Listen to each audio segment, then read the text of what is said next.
السلام عليكم ورحمة الله وبركاته. kusoo dhawaad channelkeeda meesha ku xubtay magaca Sharaaf Ismail. ugu horeyn channelka ku xubtay subscribe sar kambalka furano video anda ka heshana like sar. maanta cashirkeenu wuxuu ku saabsan yahay sida dark mode loo dhigto Google Chrome-ka.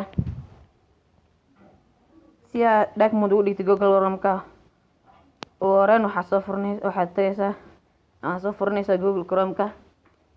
marka aad soo gasho Google Chrome-ka wuxuu ku saaraa page noocan kabacdi markuu page noocan ku saaro waxaad taabanaysaa saddexda dhibco ee kor Google Chrome kor ayaa taabanaysaa kabacdi waxaad taabanaysaa marka saddexda dhibco taabatid settings markaad taabatid kabacdi hoos ayaa u soconaysaa kabacdi waxaad tagaysaa meel qoran tahay themes kabacdi markuu saan ku soo saaro waxaad taabanaysaa wax kale mas'uuliyiin waxaad taabanaysaa kabacdi meesha ay qoran tahay dark. hadda ujeedin waxaa noqday dark oo noqday madow. waad ku mahadsantihiin daawashadan. fadlan channelka ku subscribe sar video hada ka heshana like sar.